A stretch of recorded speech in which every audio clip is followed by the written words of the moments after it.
Seguramente alguna vez viste estos guiones raros en una clase o en algún script de Python y dijiste, ¿y esto qué es? Bueno, se llaman Dunder Methods. Pará. Dije Dunder Methods.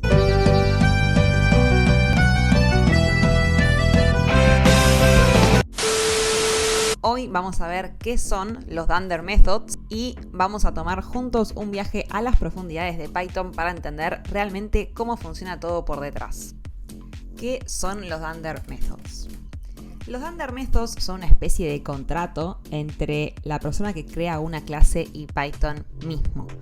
Los métodos Dunder no van a ser llamados directamente, sino que van a estar camuflados y ocultos en el código, y cuando nosotros usemos ciertas operaciones como suma, resta, imprimir un string, sumar dos números, es que por detrás se va a estar llamando a estos métodos Dunder. Ahora vamos a ver bien cómo. Esto quiere decir que los métodos Dunder son operaciones de bajo nivel que están muy por detrás de lo que pasa en el código y que están camufladas por operaciones de alto nivel. Los métodos Dunder también son conocidos como métodos mágicos, justamente porque no sabemos bien qué es lo que está pasando por detrás, pero pasa.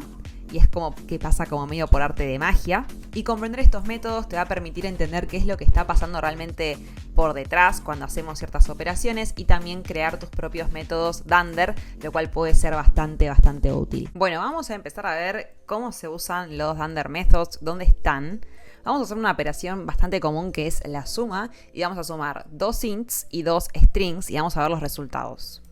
Así que venimos acá, voy a hacer un print de 1 más 1 y vamos a hacer un print de A más B. O sea, sumar dos ints y sumar dos strings. Si yo ejecuto esto, el resultado del primero va a ser que me suma realmente matemáticamente 1 más 1, y el resultado del segundo, al sumar dos strings, claramente no me lo puede sumar matemáticamente, entonces lo que hace es agregármelo, ¿sí? O sea, los une, no los suma, sino que los une. Entonces vemos que ante la misma operación, que es la suma, tenemos un distinto comportamiento. ¿Qué es lo que está pasando entonces? Y acá vamos a ir un poco, como dije en la introducción, a refrescar que en Python todo es un objeto. Acá estamos sumando dos objetos integer y acá estamos sumando dos objetos strings. Para que esto funcione, en ambos objetos se está llamando al método Dunder, que se llama add. Entonces, cuando nosotros usamos el operador suma, en realidad, por detrás, Python está llamando al Dunder Method que se llama add. ¿Cómo puedo yo chequear esto? Bueno, vamos a hacer nuestra propia clase y vamos a editar este método add. Vamos a sobreescribirlo con algo propio. Vamos a hacer una clase número que va a recibir, acá tenemos otro método Dunder, pero este lo conocemos bastante todos porque es el inicializador de nuestra clase. Entonces va a recibir un int y vamos a tener nuestro método add, que lo vamos a sobreescribir. Va a recibir dos números y va a, en este caso, devolver un string. ¿Qué pasa entonces cuando yo me creo dos instancias de esta clase? O sea, dos objetos número. Y ahí lo agrandé un poquito. Y llamo entonces a la suma. De nuevo, num1 más num2. ¿Sí? O sea, hago de nuevo la operación de suma.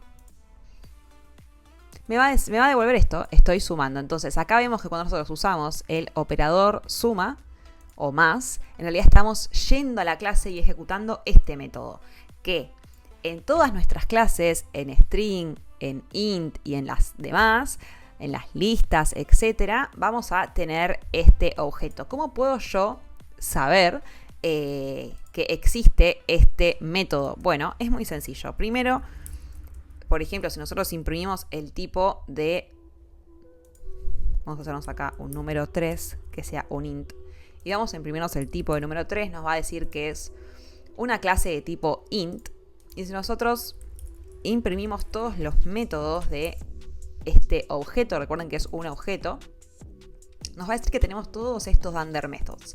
Acá tenemos nuestro add, justamente, y tenemos otros Dunder Methods, ¿ok? Lo mismo si yo hago esto con un string, por ejemplo, nombre, mi nombre, y voy a hacer exactamente lo mismo, pero con el string. Vemos que es un tipo de la clase string, o sea, es un objeto string. Y también tiene el método add y tiene otros métodos que puede o no puede tenerlos los demás objetos, ¿ok? Bueno, vamos a crearnos otra clase que se llame, por ejemplo, persona. En el inicializador voy a pedirle un nombre.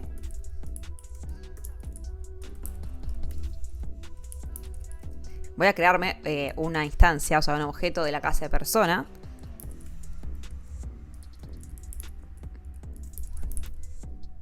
Y si yo imprimo este objeto, me da a devolver lo siguiente. Main persona, o sea, más o menos qué tipo de objeto es. Ahora, si yo acá le cambio este método,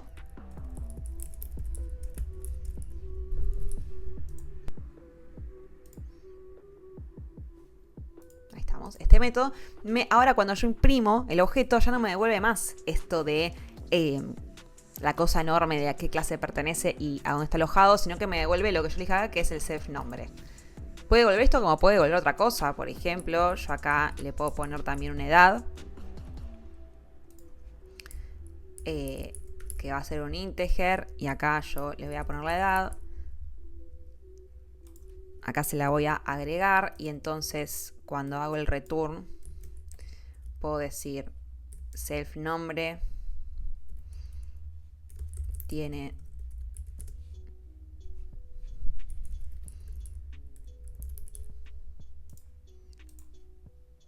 y entonces cuando yo imprima me va a devolver esto. Tiene 25 años, quería poner. ¿Sí? Entonces acá vemos que el Dunder Method de repr es el que se llama cuando hacemos un print. También se llama el método str, ¿sí? O sea, cualquiera de los dos que nosotros sobreescribamos va entonces a llamarse cuando hagamos el print. ¿Por qué entonces pasa esto?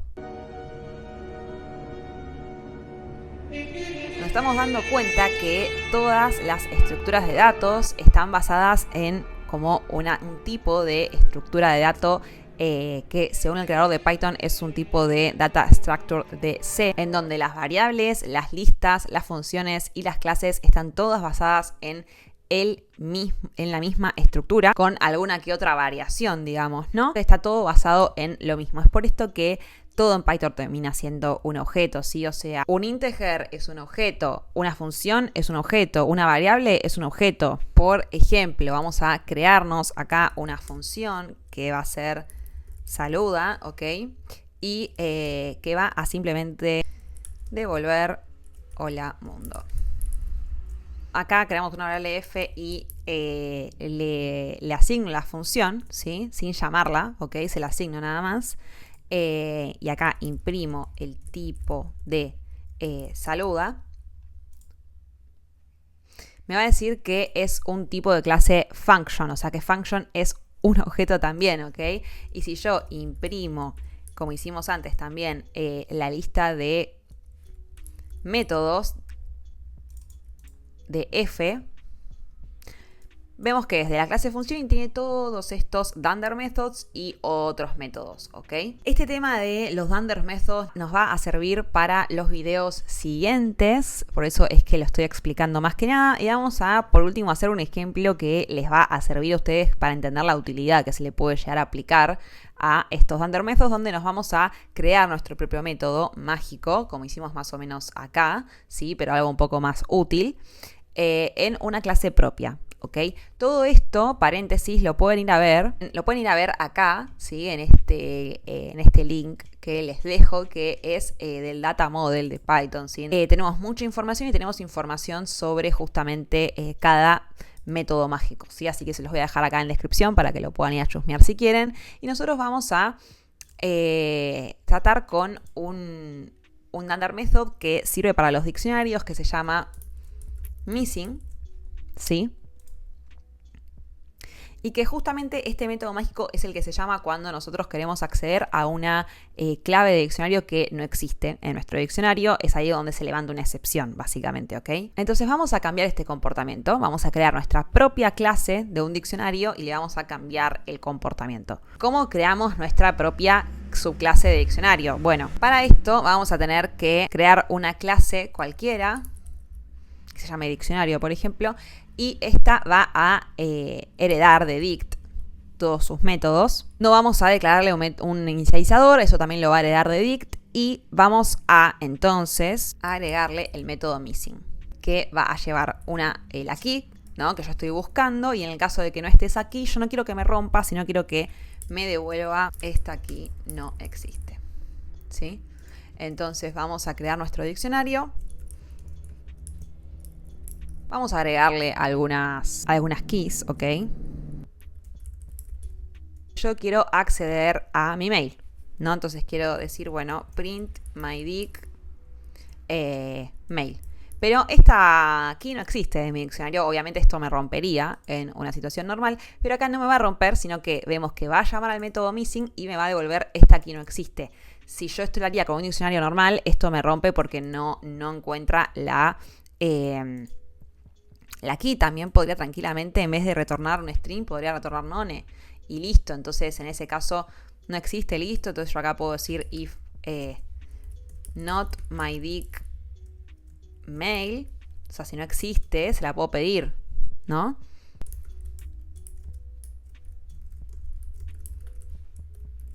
Ingrese su mail, por ejemplo. ¿Sí? Tati.de y abajo entonces voy a poner su mail ha sido correctamente cargado. E imprimimos my dic mail.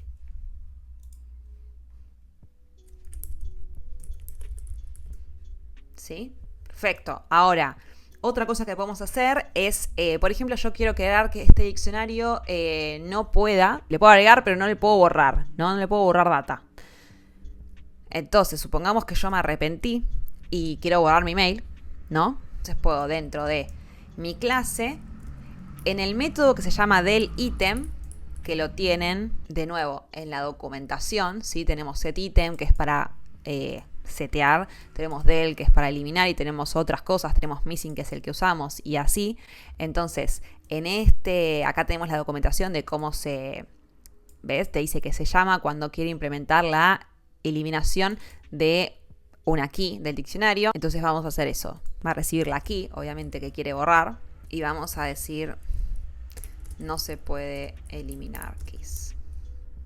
Entonces, si yo acá más abajo hago un del mi dic mail,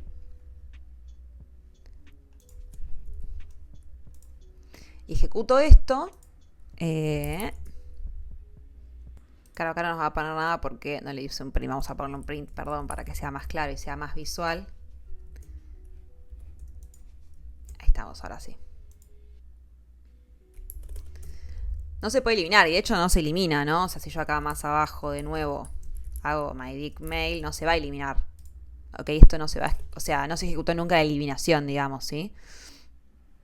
Sigue siendo, sigo pudiendo acceder. ¿Por qué? Porque le saqué, le sobrescribí el método de eliminar y ahora no se puede eliminar. Supongamos que en vez del print yo quiero crear una excepción, así que vamos a poner raise exception, no se puede borrar keys.